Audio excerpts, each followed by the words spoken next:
విమానాలు లేవు, ఇంటర్నెట్ లేదు, కనీసం కమ్యూనికేషన్ సోర్సెస్ కూడా లేని ఒక కాలం. కానీ కేరళలోని ఒక చిన్న గ్రామంలో పుట్టిన 8 ఏళ్ల బాలుడు కాలినడకన కశ్మీర్ నుంచి కన్యాకుమారి వరకు దేశాన్ని చుట్టేసి అప్పటి వరకు ఉన్న మేధావుల ఆలోచనలనే మార్చేశాడంటే మీరు నమ్ముతారా?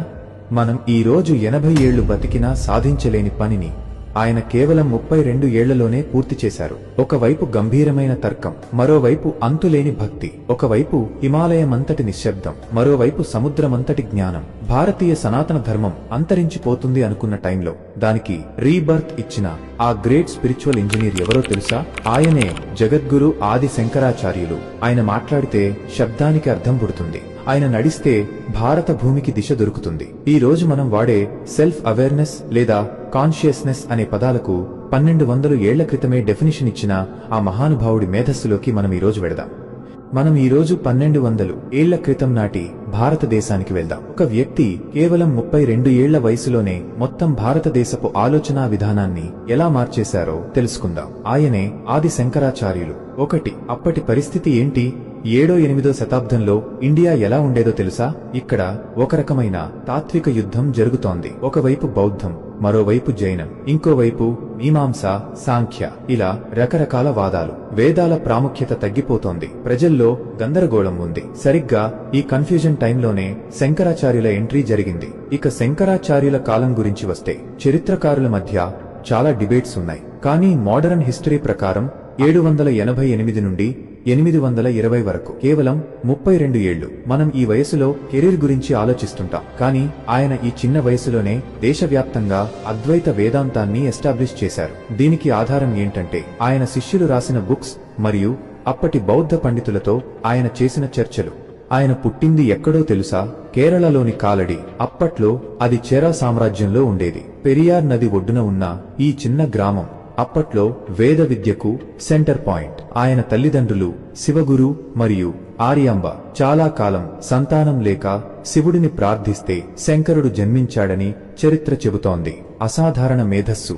ఇక్కడ ఒక ఇంట్రెస్టింగ్ పాయింట్ గమనించాలి. శంకరాచార్యులు చైల్డ్ ప్రాడిజీ. 5 ఏళ్లకే ఉపనయనం, 8 ఏళ్లకే 4 వేదాల మీద గ్రిప్ సాధించారు. ఒక్కసారి వింటే గుర్తుండిపోయే ఫోటోగ్రాఫిక్ మెమరీ ఆయనది. కానీ చిన్నతనంలోనే తండ్రి చనిపోవడంతో ఆయన జీవితంలో పెద్ద టర్నింగ్ పాయింట్ వచ్చింది. అప్పుడే ఆయనకు అర్థమైంది, ఈ ప్రపంచం శాశ్వతం కాదు, ఏదో ఒక గొప్ప సత్యం ఉందని. 5 ఆ మొసలి సంఘటన ఒక మలుపు. మీరు ఈ కథ వినే ఉంటారు. నదిలో స్నానం చేస్తుంటే మొసలి ఆయన కాలు పట్టుకుంటుంది. అమ్మా, నన్ను సన్యాసం తీసుకోనివ్వు, లేకపోతే ఈ మొసలి నన్ను తినేస్తుంది అని అడుగుతారు. తల్లి పర్మిషన్ ఇవ్వగానే మొసలి వదిలేస్తుంది. అంటే దీని వెనుక ఉన్న లాజిక్ ఏంటంటే మొసలి అనేది సంసారం లేదా లౌకిక బంధాలకు ఒక సింబల్. ఆ బంధాల నుంచి బయటపడితేనే జ్ఞానం లభిస్తుందని దీని అర్థం.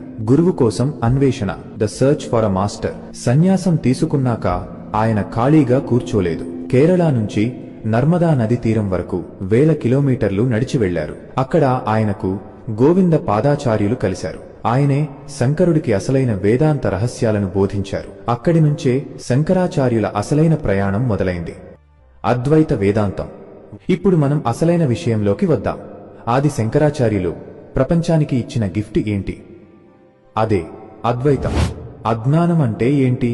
సింపుల్ గా చెప్పాలంటే 2 లేవు, ఉన్నదంతా ఒక్కటే. వినడానికి ఇది చాలా సింపుల్ గా అనిపించవచ్చు, కానీ దీని వెనుక ఉన్న లాజిక్ వింటే మీ మైండ్ డిస్టర్బ్ అవ్వడం ఖాయం. శంకరాచార్యులు కేవలం ఒకే ఒక్క లైన్లో మొత్తం ఫిలాసఫీని తేల్చేశారు. బ్రహ్మ సత్యం, జగత్ మిథ్య, జీవో బ్రహ్మైవ నాపరః. దీని అర్థమేంటో ఒక చిన్న ఉదాహరణతో చూద్దాం. మీరు రాత్రిపూట చీకట్లో నడుస్తున్నారు అనుకోండి. అక్కడ ఒక తాడు పడి ఉంది, కానీ మీరు దాన్ని చూసి పాము అనుకుని భయపడతారు. ఇక్కడ ఏం జరిగింది? అక్కడ ఉన్న నిజమేంటి? తాడు. మీకు కనిపిస్తున్నది ఏంటి? పాము. శంకరాచార్యుల దృష్టిలో ఈ ప్రపంచం కూడా సరిగ్గా ఇలాంటిదే. ఆ పాము అనేది మిథ్య, అంటే అది ఉన్నట్టు కనిపిస్తుంది, కానీ అది నిజం కాదు. మీరు లైట్ వేసి చూస్తే ఏముంటుంది? పాము మాయమైపోతుంది, తాడు మాత్రమే మిగులుతుంది. అలాగే జ్ఞానమనే లైట్ వేసి చూస్తే ఈ ప్రపంచమంతా ఆ బ్రహ్మమనే ఒకే ఒక్క శక్తి అని మీకు అర్థమవుతుంది. మరి మనకు ఈ నిజం ఎందుకు తెలియడం లేదు? దీనికి ఆయన చెప్పిన కారణం అవిద్య. ఇది ఒక కళ్ళజోడు లాంటిది. ఈ అజ్ఞానమనే కళ్ళజోడు పెట్టుకోవడం వల్లే మనం మనల్ని నేను వేరు, దేవుడు వేరు, ఎదుటివాడు వేరు అని అనుకుంటున్నాం. దీనివల్లే మనకు కోపం, బాధ, భయం అన్నీ కలుగుతున్నాయి. శంకరాచార్యులు ఏమంటారంటే, నువ్వు వేరే ఎక్కడో ఉన్న దేవుడిని వెతకాల్సిన అవసరం లేదు. నీ లోపల ఉన్న ఆత్మ మరియు ఆ విశ్వమంతా ఉన్న బ్రహ్మం రెండు వేరువేరు కాదు, రెండు ఒకటే. అహం బ్రహ్మాస్మి అంటే నేనే ఆ బ్రహ్మాన్ని. ఇక్కడ మీరు ఒక విషయం గమనించాలి. ఆయన దేవుణ్ణి లేదా భక్తిని తక్కువ చేయలేదు. మన మనసుని క్లీన్ చేసుకోవడానికి భక్తి ఒక గొప్ప సాధనమని చెప్పారు. కానీ అంతిమంగా మనం తెలుసుకోవాల్సిన సత్యం మాత్రం అద్వైతం మాత్రమే.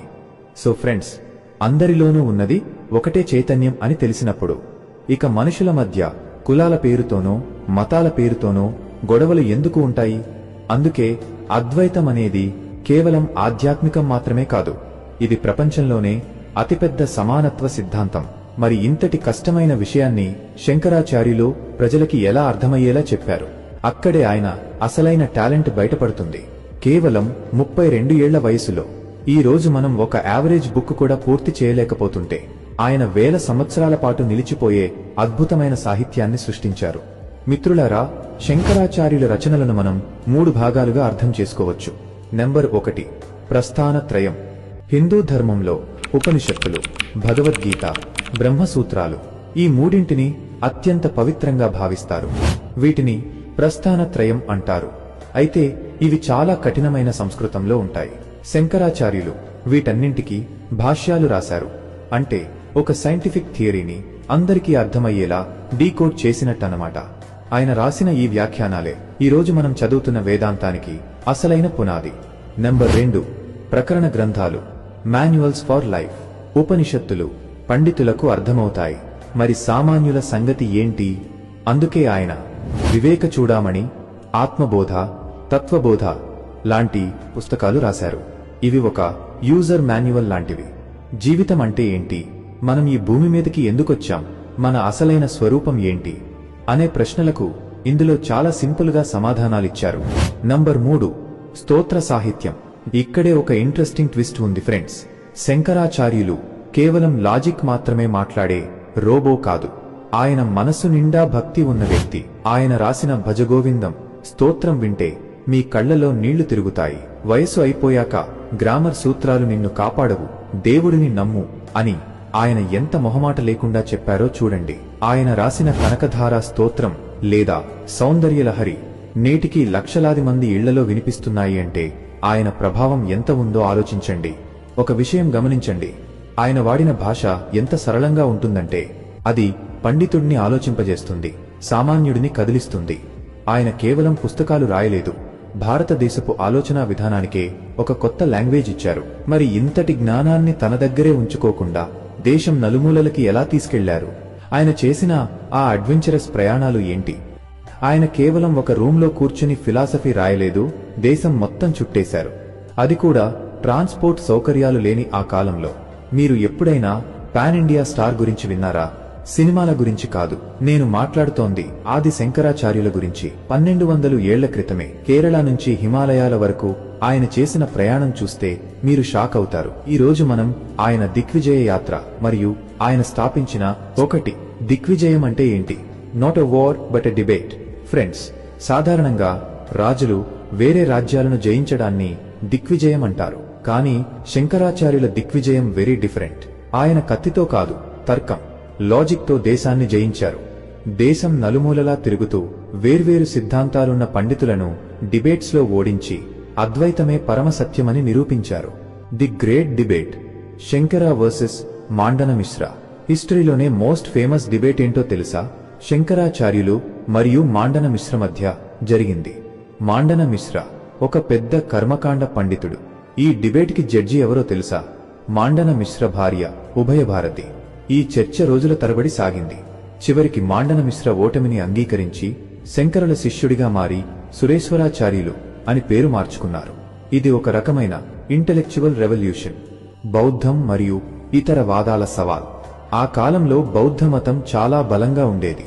శంకరాచార్యులు బౌద్ధ పండితులతో వాదించి వేదాల ప్రాముఖ్యతను మళ్లీ గుర్తు చేశారు. ఆయన బౌద్ధాన్ని ద్వేషించలేదు, కాని అందులోని శూన్యవాదాన్ని తర్కంతో సవాల్ చేశారు. దీనివల్ల హిందూ ధర్మానికి ఒక కొత్త ఊపిరి వచ్చింది. శంకరాచార్యులు కేవలం ప్రచారం చేసి వదిలేయలేదు. ఆయన ఒక గొప్ప ఆర్గనైజర్. భారతదేశం 4 దిక్కులా 4 మఠాలను స్థాపించారు. ఇది ఒక రకమైన కల్చరల్ నెట్వర్కింగ్. 1 దక్షిణం శృంగేరి యజుర్వేదం, 2 తూర్పు పూరి ఋగ్వేదం, 3 పడమర ద్వారక సామవేదం, 4 ఉత్తరం బద్రీనాథ్ అథర్వణ వేదం. ఈ మఠాలు నేటికి మన సంస్కృతిని కాపాడుతూనే ఉన్నాయి. అంటే ఆయన ఎంత విజనరీనో అర్థం చేసుకోండి. దశనామి సన్యాసం మరో ఇంట్రెస్టింగ్ విషయం. అప్పట్లో సన్యాసులు ఎవరికి వారే అన్నట్టు ఉండేవారు. శంకరులు వారిని దశనామి అంటే 10 గ్రూపులుగా గిరి, పురి, భారతి, సరస్వతి డివైడ్ చేసి ఒక సిస్టమ్ క్రియేట్ చేశారు. నేటికీ మీరు కుంభమేళాలో చూసే సాధువుల వ్యవస్థకు పునాది వేసింది ఆయనే. ఏ పెద్ద మిషన్ కైనా ఒక మంచి టీం కావాలి. శంకరాచార్యులకు 4 ప్రధాన శిష్యులు ఉండేవారు. పద్మపాదులు, సురేశ్వరాచార్యులు, హస్తామలకులు మరియు తోటకాచార్యులు. వీరు దేశం మొత్తం అద్వైతాన్ని తీసుకెళ్లడంలో కీ రోల్ ప్లే చేశారు. మనం మన జర్నీ చివరి దశకు చేరుకున్నాం. కేవలం 32 ఏళ్ల వయసులో ఒక మనిషి ఎంత సాధించగలడు? మహా అయితే ఒక డిగ్రీ, ఒక ఉద్యోగం, ఒక ఇల్లు. కానీ శంకరాచార్యులు ఈ వయసుకే ఒక నాగరికతను రీబూట్ చేశారు. ఈ రోజు మనం ఆయన వారసత్వం మరియు ఆయన మనకు వదిలి వెళ్లిన స్పిరిచువల్ కోడ్ గురించి విశ్లేషించుకుందాం. శంకరాచార్యుల అంతిమ ప్రయాణం ఎక్కడ ముగిసింది అనే దానిపై భిన్నమైన వాదనలు ఉన్నాయి. మెజారిటీ చరిత్రకారులు మరియు సంప్రదాయాల ప్రకారం ఆయన కేదార్నాథ్లో మహాసమాధి పొందారు. హిమాలయాల చలిలో ఆ పవిత్ర భూమిలో ఆయన తన భౌతిక కాయాన్ని విడిచిపెట్టారు. 32 ఏళ్లకే ఆయన తన మిషన్ కంప్లీట్ అయిందని భావించారు.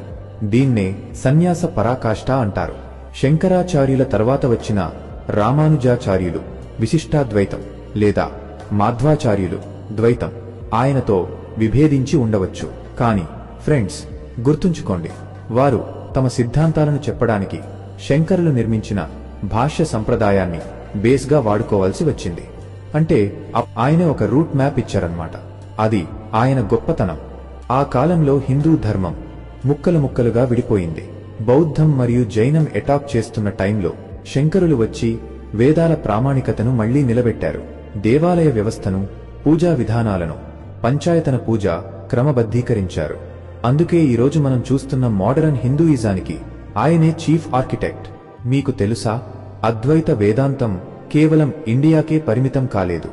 స్వామి వివేకానంద ఈ సిద్ధాంతాన్ని అమెరికా వరకు తీసుకెళ్లారు. పాశ్చాత్య తత్వవేత్తలైన షోపెన్హౌర్ మరియు మ్యాక్స్ ముల్లర్ వంటి వారు అద్వైతాన్ని చదివి ప్రపంచంలోనే అత్యున్నతమైన జ్ఞానం ఇది అని ఒప్పుకున్నారు. ఈరోజు సైన్స్ చెబుతున్న క్వాంటమ్ ఫిజిక్స్ లేదా యూనివర్సల్ కాన్షియస్నెస్ కి అద్వైతానికి చాలా దగ్గర సంబంధం ఉందని పండితులు భావిస్తారు. చాలా మంది ఏమనుకుంటారంటే ఇది కేవలం బ్రాహ్మణుల కోసం లేదా పండితుల కోసమని. కానీ అద్వైతం యొక్క అసలు సారాంశం సమానత్వం. అహం బ్రహ్మాస్మి అంటే నాలో ఉన్నది, నీలో ఉన్నది ఒకే దేవుడు అని అర్థం.